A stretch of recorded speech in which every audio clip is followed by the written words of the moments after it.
So for those of you who are just tuning in, this is a class on auditioning and acting. Mainly what I call layered acting, which is just doing two things at the same time. And we watch videos, we watch video clips from movies.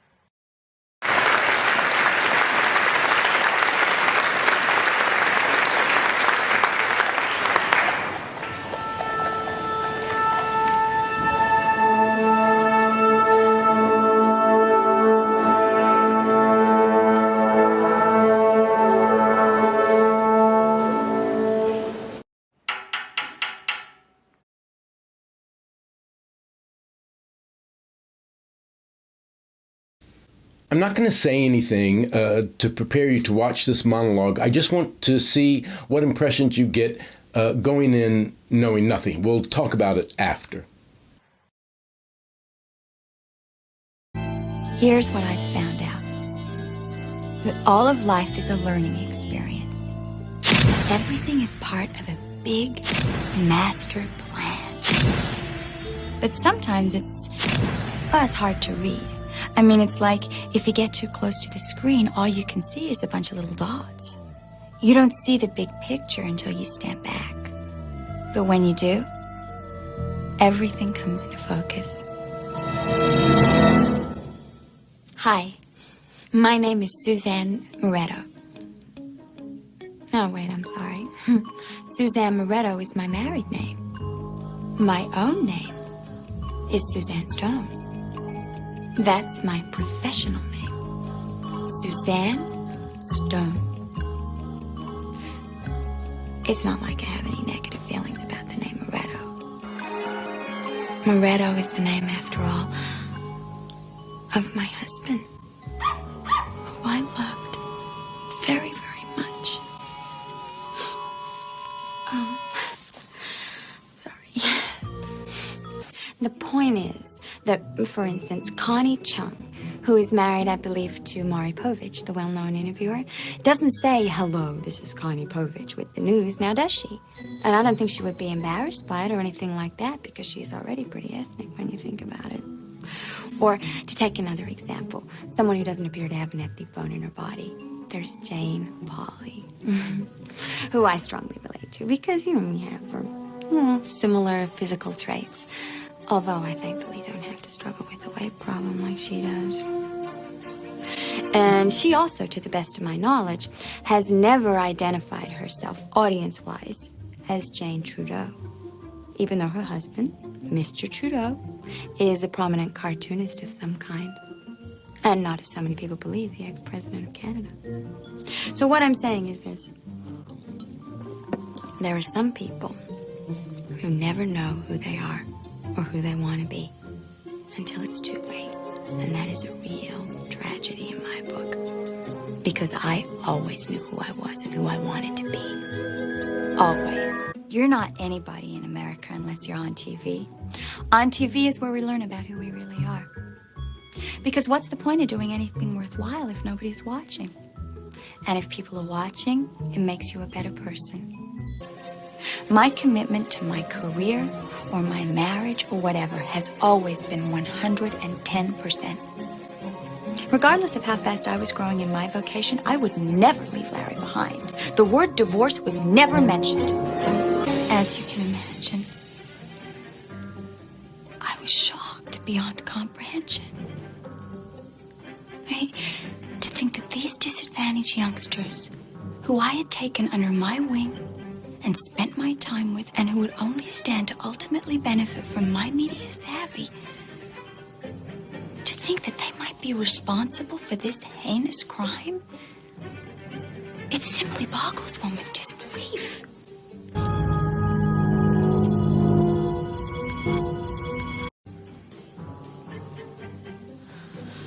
Of course, I realized, and I hope this doesn't sound callous, that the upside to all this, assuming justice prevailed, is that I would have in my documentary an extremely marketable commodity. It was something that even PBS would take an interest in.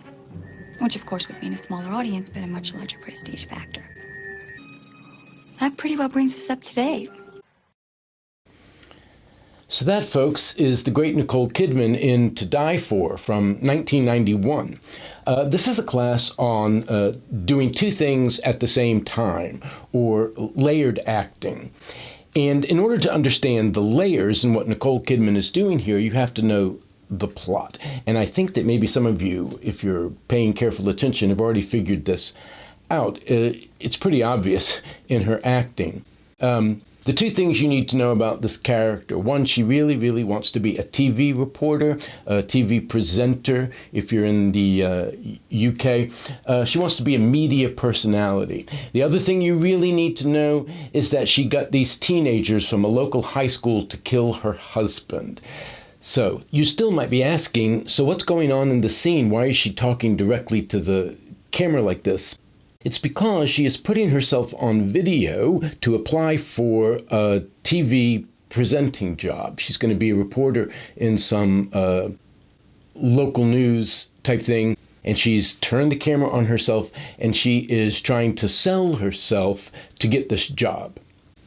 So if I were a director and I had to come up with the words to get this performance out of an actor, what would I say? I guess to keep it as simple as possible, I would say, do the whole thing in the vocal cadences of a local TV news reporter. But in a few cases, your real emotion slips through, and you don't really want that to happen, but it still happens.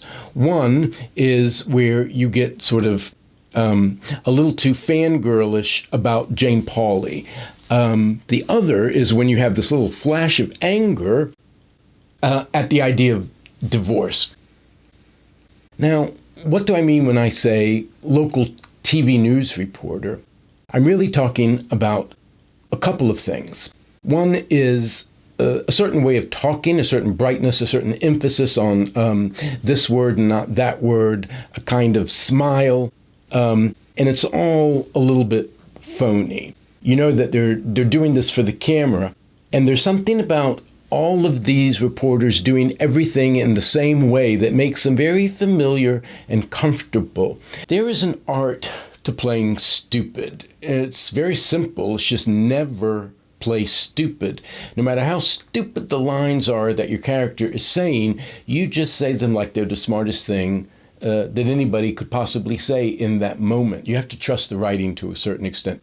I can only think of one performer who played stupid and got away with it. It mostly doesn't work, and that's Amanda Seyfried in Mean Girls. But in general, got a stupid character, play them straightforward, just as though they're as smart as anybody else. Let the writing do the work, not you. And then there's this. To think that they might be responsible for this heinous crime? It simply boggles one with disbelief. And you see that while Nicole Kidman is a great actor, she's playing somebody who is not, very much not. What she is a liar, and a bog-standard liar at that.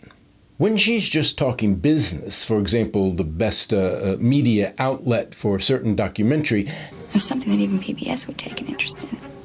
Which, of course, would mean a smaller audience, but a much larger prestige factor. that's when she's being probably her most real. On a day-to-day basis, when she's in the office, if she, has a job, she's most comfortable, her most real self, when she's just talking business. And then there's this rather strange moment, a strange line reading.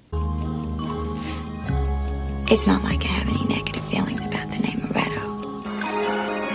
Moretto is the name, after all, of my husband. So in a lot of these videos that we're going to be watching, you're going to see these characters fighting through some sort of intense emotion. Some grief or anger or horror, whatever, is there, and they're trying to deal with it by putting some other emotion on top of it. What's really interesting about Nicole Kidman in this is that she's doing something that's directly different. She is trying to fight through the fact that there is no emotion there. It's like we're all used to seeing news reporters, media professionals dealing with some personal trauma or, historical worldwide political event that's harrowing. And you see them trying to maintain professional standards while all this emotion is boiling up inside of them. And I think that Suzanne Stone has seen reporters do that, and that's what she's trying to do here.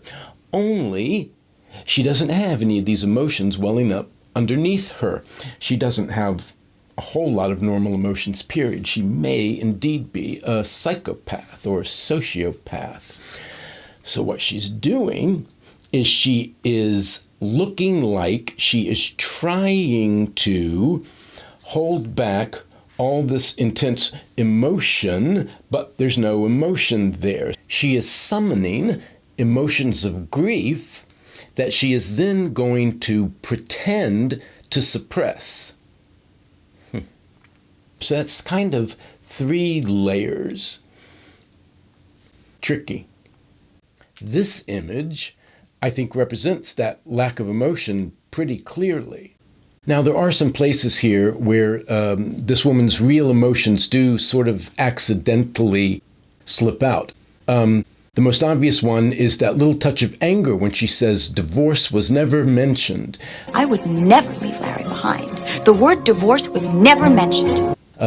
Because she doesn't want anybody to think that there was anything wrong with her marriage that might give her a motive to try to kill her husband. The other is when she simply cannot suppress her love and excitement and joy when she's talking about her favorite media personalities, especially Jane Pauley. She just bubbles over with a childish enthusiasm. And then there are these 2 little moments. This. She's already pretty ethnic when you think about it. And this.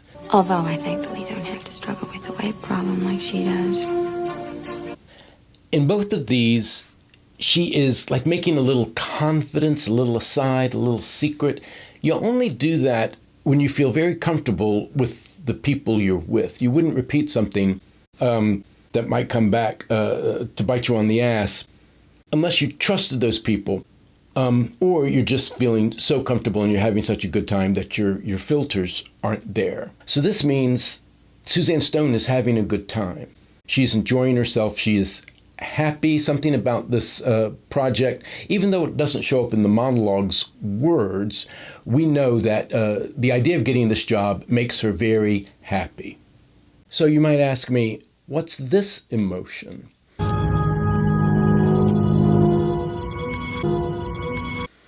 And that is a tricky question. What is that emotion? Only Nicole Kidman herself could tell us, but I'm going to go out on a limb and speculate. I think for a minute there, she sort of saw her failings, that she saw through somebody else's eyes what she had done and the full weight of it, but she saw it without feeling it.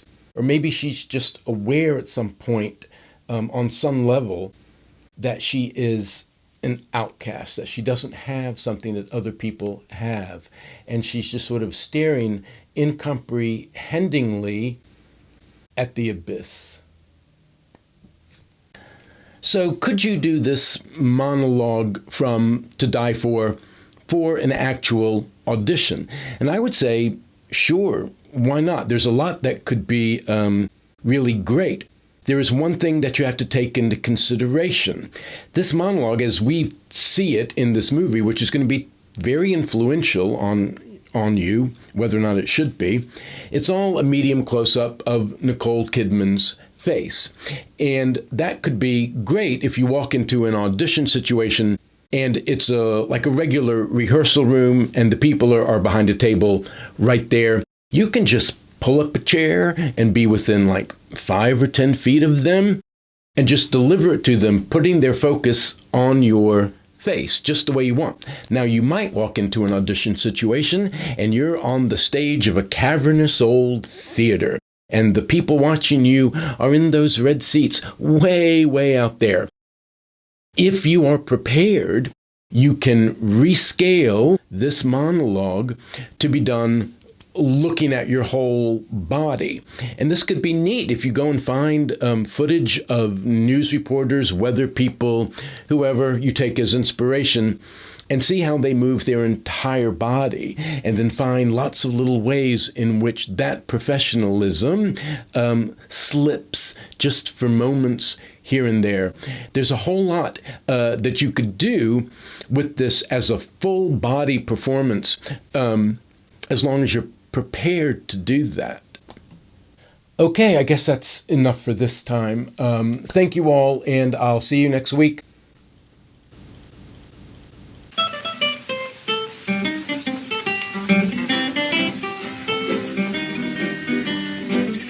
Truthful Parson Brown, living in a southern town, for doing good and talking good, he was known around.